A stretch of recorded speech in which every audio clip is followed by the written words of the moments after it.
En 1945, la guerre est terminée et l'Union soviétique, les États-Unis et le Royaume-Uni ont décidé durant les conférences de Yalta et de Potsdam de retirer à l'Allemagne tous ses territoires annexés après 1937.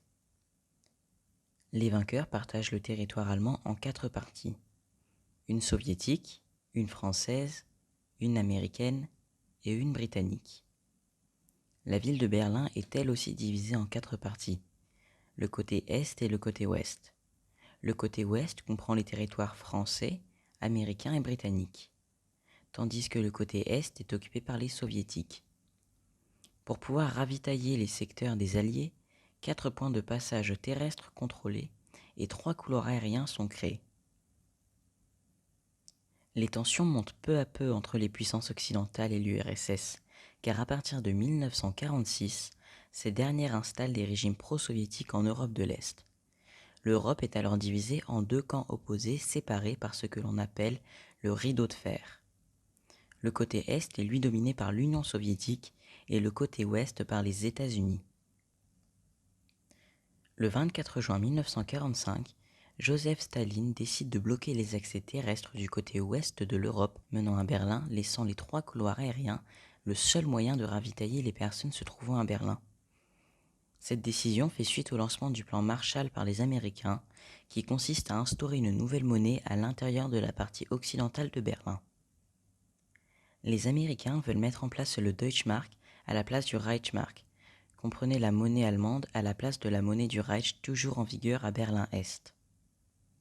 La mise en place du Deutschmark peut avoir une influence sur la valeur du Reichsmark et donc sur l'économie des soviétiques, et Staline ne peut l'accepter. 11 mois après le début du blocus en 1948, Staline l'arrête en mai 1949, et cela aboutit à la création de 2 États, la RFA, la République fédérale d'Allemagne, et la RDA, la République démocratique allemande. En conclusion, la guerre froide est le terme employé pour définir les tensions entre les 2 camps, le camp occidental et le camp soviétique.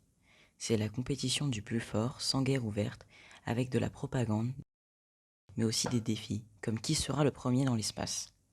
La compétition était aussi présente dans le 7e art, comme le montre le film Rocky IV, un film de 1985, où un boxeur américain se bat contre un boxeur soviétique, symbolisant la tension entre les 2 blocs.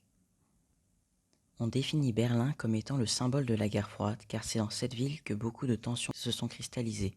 Ich bin ein Berliner.